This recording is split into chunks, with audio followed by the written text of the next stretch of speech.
ఈరోజు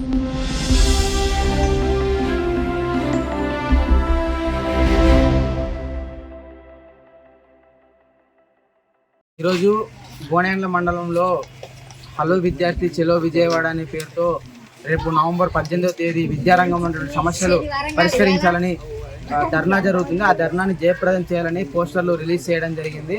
ముఖ్యంగా గోనెండ్ల మండలంలో విద్యార్థులకి ప్రీ మెట్రిక్ పోస్ట్ మెట్రిక్ సంక్షేమ హాస్టల్ లేక విద్యార్థులు చదువుకు దూరం అవుతున్నారు. ఈరోజే మనం పేపర్లో చూసాం, దాదాపు కర్నూలు జిల్లా వ్యాప్తంగా 25,000 మంది విద్యార్థులు డ్రాప్అవుట్లు అయ్యారనేసి మనం చూస్తున్నాం. దానికి ప్రధానంగా ఆదోని డివిజన్లో ఉన్నటువంటి మండల కేంద్రాలు ఉన్నటువంటి విద్యార్థులు చాలా ఎక్కువగా డ్రాప్అవుట్లో ఉన్నారనేది అర్థమవుతుంది.